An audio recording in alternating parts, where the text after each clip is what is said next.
I'm Andy Graham, Coordinator of Pupil Services for the Wausau School District. On behalf of Marathon County School-Based Counseling Consortium, I am joined by Ryan Jacobson, Marriage and Family Therapist from the Center for Wellbeing, and he's also a therapist at Wausau West serving our students. So thank you for your time and for joining us today.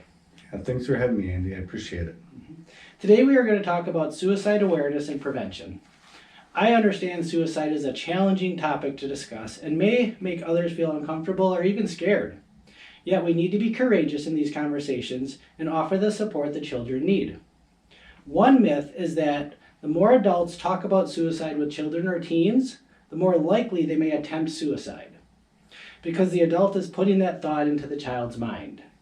Ryan, could you please address that myth from your professional standpoint? Yeah, absolutely. Thanks again for having me here today. I really appreciate that we're talking about the topic of suicide because this is really something that can be uncomfortable for people. And we want to find a way to be able to talk more openly about it. So the myth that if we talk about suicide, that it puts that thought or encourages kids to complete suicide is not actually accurate. It's completely false. What we want to be able to do is break down some of the stigmas around suicide and suicidal ideation. And so by talking about it more, helping our youth and families to be more informed about the experiences that come with it and how we can respond to it, that's the most important thing. So it's absolutely false that the more we talk about it, that it puts that thought into kids' heads. Right. So sometimes a child already has that thought and we're just validating it and making it acceptable to talk about so that it becomes more awareness and that they feel safe addressing those scary topics. Yeah, absolutely. It kind of provides these different options and gives them an opportunity to maybe change some of their beliefs and opinions that suicide is the only option they have to get relief. So by us talking about it, it opens up so many different ways of communication and ways to get them help. Right. I just like the idea it's acceptable. Yeah. So that's just one myth. Do you have others that you want to talk about? Yeah, so I have some other myths. One of them that comes up a lot is that youth having thoughts of suicide are always angry when someone tries to respond, or that they might be resentful for a person coming forward reporting that they're having that, or someone confronting them about it and asking them about thoughts of suicide. And we do know with teenagers, sometimes they do get a bit defensive when we do ask them about more difficult subjects. But overall, by us staying with that and bringing that forward and encouraging them to be open, they can feel like we are there and that we care for them. So they might, be a little defensive and resist in the beginning, but we definitely, by coming forward and... Well, I think that aspect of building a relationship, because even if you're talking about suicide ideology, the student needs to feel comfortable, and that just takes time. So I think being hesitant as a teen is going to be natural, and that's our job, is to build those relationships. Yeah, absolutely. And then there's another myth about suicide, that some people believe that, people are at higher risk if they're from a higher socioeconomic status or a lower socioeconomic status. Some people believe either way. And the truth is that suicide cuts across all socioeconomic statuses. So there isn't a direct link. Sometimes there are certain things that might be happening in a community, some stressors that might add to that risk for a certain population or group. But overall, it doesn't matter, if you come from a lot of wealth or if you come from low income, the feelings of hopelessness and also the pain that people carry, whether it's emotional, psychological, physical, those two combined can happen to anyone regardless of where you are on that spectrum. Yeah. So suicide awareness doesn't really have boundaries. Yeah, no. It affects everybody and anybody. Yeah, so we just want to find ways to be more comfortable talking to everybody about it. Right, and I like that you keep saying more comfortable, because I think that's one thing we really want to emphasize, that it is part of our culture and it does happen to students and to adults, and we want to make sure that we prevent that, and being open and removing that stigma helps. Yeah, absolutely. And then one more to tie in with that is that most young people thinking about suicide don't come out and directly ask for help. And so That's true in the sense that they might not verbally go to an adult and say, I'm having thoughts of suicide, I'm having thoughts of harming myself. A lot of times it's communicated through like nonverbal gestures. So a lot of times we'll see it where they may make a social media post. It might show up in some of their artwork, some preoccupation with death around that. It might be in a short story at school. Sometimes that gets flagged, which opens up a conversation. And then at times where it is verbal, a lot of times that's to their friends or peers. Yeah. And so that presents a lot of challenges because now that peer might not know how to respond to that, might not have accurate information on what's actually going on. And then also the dynamic of sometimes feeling like they have to keep it a secret. Because again, it's difficult to talk about suicide. Yeah, and I know from like the adult standpoint, we're always looking for a warning sign or something that would happen. The idea that the student's crying out for help. So you mentioned a couple of the signs and symptoms of suicide ideology. Are there any other more obvious behaviors or thoughts parents or guardians should be aware of regarding suicide? Yeah, absolutely. So what I want to talk about is this actually ties into one more myth, is that there were no warning signs. Sometimes people will say like it came out of the blue, we had no idea, and sometimes what happens is that maybe the outer group, like outlying people in someone's life, maybe didn't see a lot of changes. It usually shows up more in people that are closer to them, friends, family. But again, sometimes people are busy and they don't always notice those warning signs or changes. So things that we want to be aware of is things related to mood. So if all of a sudden you're seeing more anger outbursts, or you're seeing these sudden mood swings, seeing a lot of irritability, sometimes just crying out of the blue, or excessive crying can be warning signs for that. We also might see like around friends and social groups, they might actually pull back from, I once was into sports, love sports, and now it's like they don't want anything to do with that. They might not be going out, hanging out with friends on weekends like they used to, and, really enjoy doing that. So we want to be aware of some of those bigger shifts with that. And then on the other hand, there are little indicators that sometimes people actually give away things of value. So it's like something they were very closely connected to. They're just, I gave it to one of my friends, or, I have no interest in that. And then the other area is looking at, their awareness and interest in the future. So sometimes always be looking forward to the summer, always be looking forward to this event.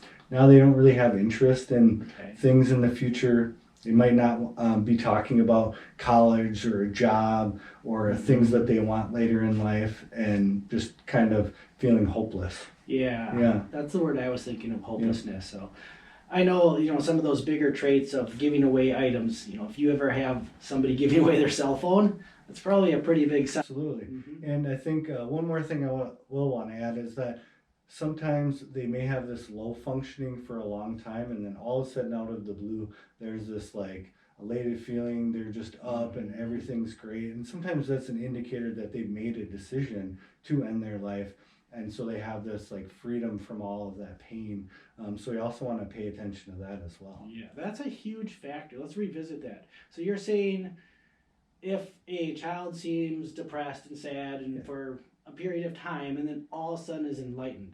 You're saying that's a huge red flag, because that could mean they have a plan, and it's just a matter of time before they carry that out. Absolutely, because in their head they're already getting some relief from that pain. So if they're having this longer time of depression, this period of depression, isolation, and all of a sudden they come out and you're like, whoa, where'd you come from? We definitely want to ask some questions into that. It's not 100% every time, but we want to be curious. We want to have those hard conversations. Right, and that's part of taking that stand and making sure that students or your child has support.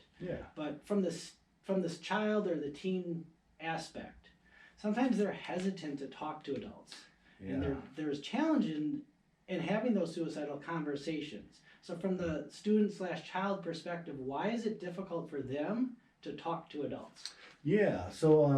That comes from a lot of different beliefs that are kind of ingrained in the teenage group.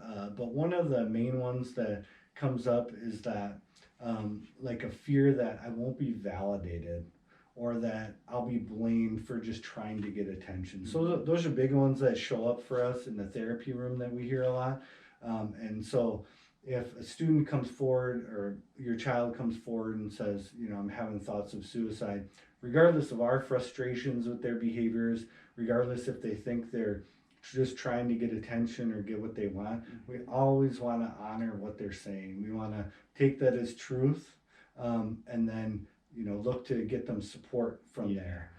So if we don't believe them, that puts them at a much higher risk. So we always want to take that for what they say, and then that gives us options on how to best support them. But that is a really big fear, is that I won't be believed. Yeah. So by us talking about it more and knowing that it's safer to come forward, that can be really helpful.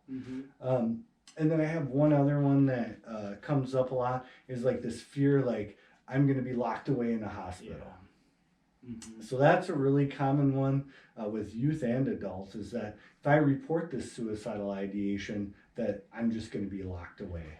Yep. Yeah, I've worked with some students that know I'm a mandatory reporter. Yeah. And they're afraid because if we talk about it, they know that we might be calling the crisis center, et cetera, but the idea is to get help and support. Yeah. And we only get one shot at times, so it's very important to be able to provide that level of support. Absolutely. And when people come forward with it, I always talk about the process and let them know, no, it does not mean that you're just going to be locked away in a hospital. And oftentimes when they come forward, it's just about assessing, the level of risk. Do they have access to means? Do they have a plan, intent? A lot of times it's just starting to have these thoughts of like, what would it be like if I wasn't here? What happened if, what would happen if I died?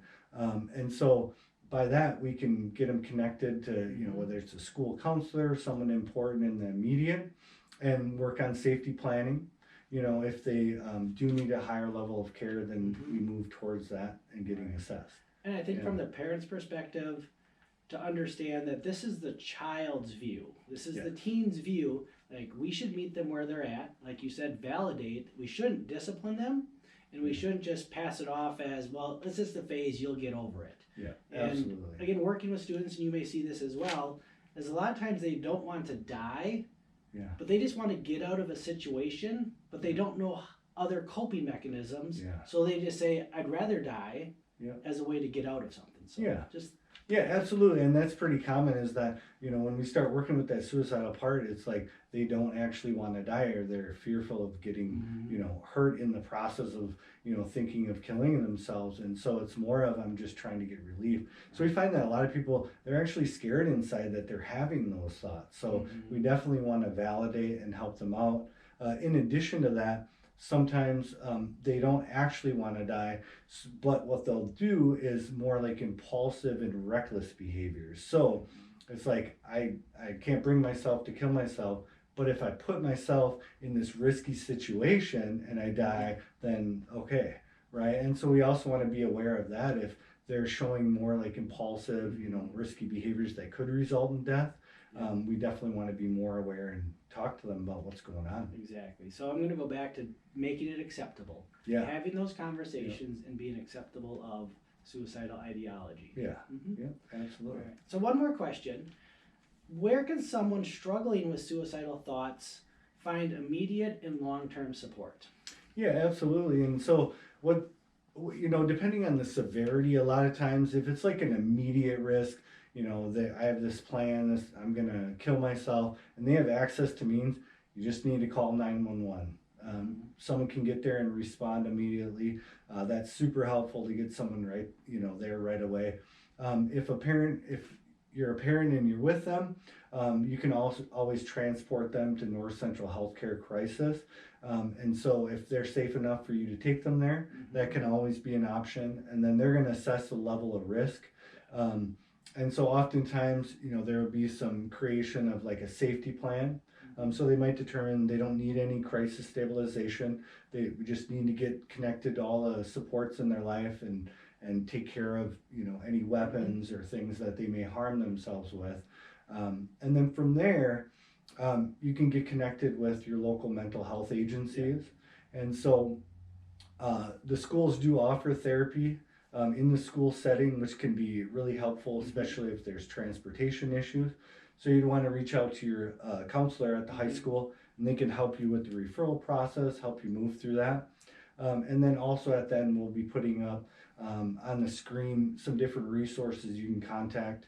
And United Way of Marathon County has a 211 resource page that has a list of choosing a counselor. So it has all the mental health agencies, which provide descriptions of the type of treatment they provide and the different resources that they offer. Correct. So again, we will list those resources after this conversation. But again, I wanted to remind everybody that because of the Marathon County School-Based Counseling Consortium, as Mr. Jacobson was saying, every school in Marathon County has a licensed professional counselor, licensed professional marriage and family therapist, or a licensed social worker to provide therapy. So if you are interested in school-based counseling, reach out to your school social worker, school counselor, and we can help with that referral process. So again, thank you to the Marathon County School-Based Counseling Consortium. And thank you, Mr. Jacobson, for joining us. Yeah. And from the Center of Wellbeing is just one of our agencies within Wausau. So if you would like to know more about other agencies, like reach out to United Way and look through the counseling, or reach out to one of your school resources. Yeah. So thank you. Absolutely. Yeah, thank you so much for having me. I appreciate it. All right.